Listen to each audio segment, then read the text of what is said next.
Hello, I'm Benedict Guzman and this is my first video blog. How to crack a WPA-PSK password with Windows. Today I'm going to show you a crack with WP2PSK password with Windows machine. Software requirements for this lab. ComViewer for Wi-Fi, else ComSoft wireless security auditor. Presently, I am connected with my own Wi-Fi network, virus bound, and I want to hack the password of Ultimate.Secure with WPA2 PSK encryption. First, you need to be captured the WPA2 four-way handshake with ComView.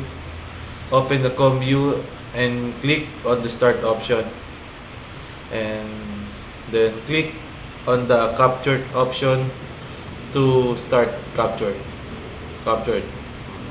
Now it will show you all available AP.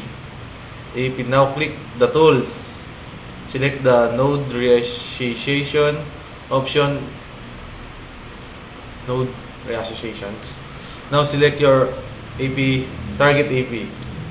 In the send of the authentication request from this AP option, it will show the available client option. Okay, this is the target.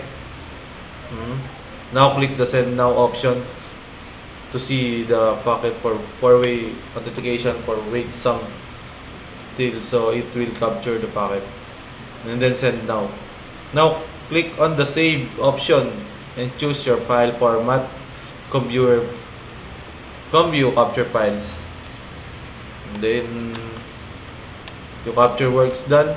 Now open the Ellscope Wireless Security to crack your Wi-Fi password. Click the import data. Select import data ComView logo option, and now we'll show the information about AP and multiple handshake selection information. Click OK.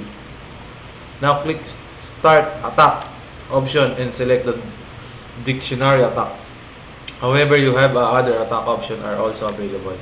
Start attack, dictionary attack. Now within minutes, it will find your password and it will show you the password. Yan. Congratulations, the password has been found.